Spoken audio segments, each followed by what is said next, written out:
So I'm making a quick little pit stop because I'm on the way to the gym and got espresso for my natural pre-workout. And I just wanted to chime in on this whole weird thing between the crazy feminists and the manosphere. The middle ground of this is that healthy expression of sexuality would happen, but it would happen in expression with the rest of all of your other chakras and how they express themselves in the material world.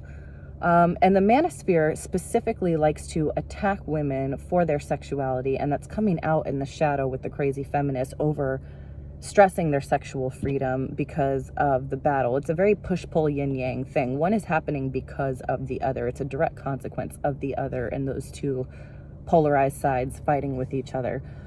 So the more the manosphere guys try to persecute women for their sexuality, of course the women are going to chime back and throw the power of their sexuality into a man's face. So the reason you guys see this happening and why the concentration of the toxic alpha male manosphere guys concentrating so much on bashing the OnlyFans women and porn stars and strippers is because these men are actually secretly the beta males or the simps that they hate, because everything in their conversation is centered around get this high status to spite a female or to get a different female or to get a different level of female. So every behavior they're exhibiting is actually, here's how you get women, or here's how you spite the women that hurt you in the past. So their entire concentration is to get a response from women. So they're actually the betas and the simps that they're trying to make fun of on their channels. And one way that they do this is by trying to spite the women who have sexual power and who have monetary power, because that was something that probably hurt them in the past. Actually, God told me that Andrew Tate had a breakup prior to that was hurting him badly. And this was a word of knowledge I got directly from God. And I actually have sympathy for this man, as corrupt as he is.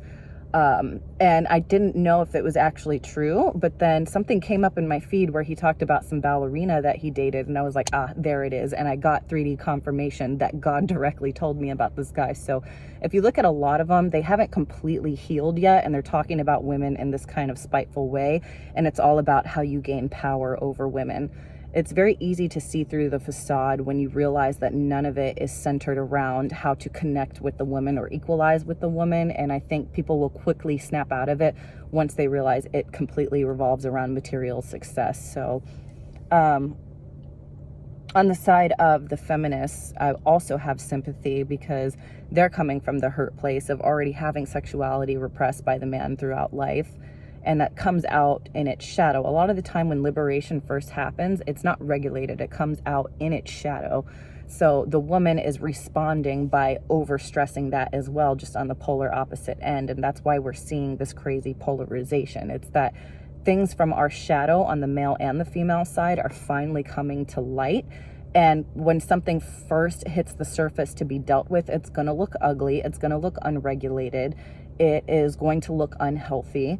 And I think that we should be proud of ourselves that we've even unleashed those two sides to start talking about them, because both sides are valid and they just need a little bit of regulation and balancing to reach what the viewpoint should be in a healthy way. So, it's no different than any other yin-yang push-pull.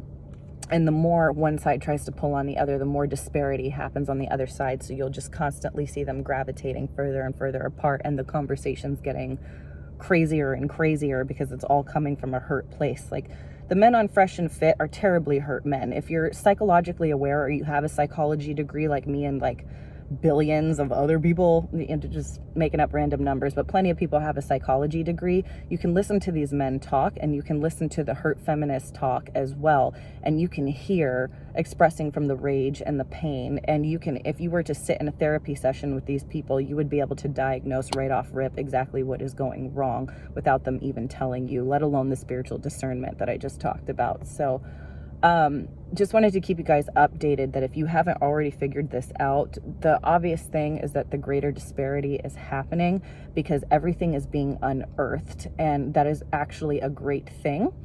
So once that shadow finally purges enough, there's going to be a point where natural balancing and unity starts to bring everything back together. So just have patience, understand what you're listening to. I'm not going to tell you guys what to listen to or not listen to, but obviously you want to aim towards the positive things if you want a positive outcome.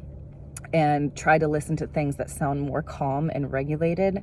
And even if people are speaking passionately, there's usually this steady heartbeat and this knowing and this calmness to it. It's not, when somebody is consistently speaking from passion or rage or in an unregulated way, you can usually tell that that is shadow and pain and that it is not truth. So when you guys are listening to these things, just keep that in mind.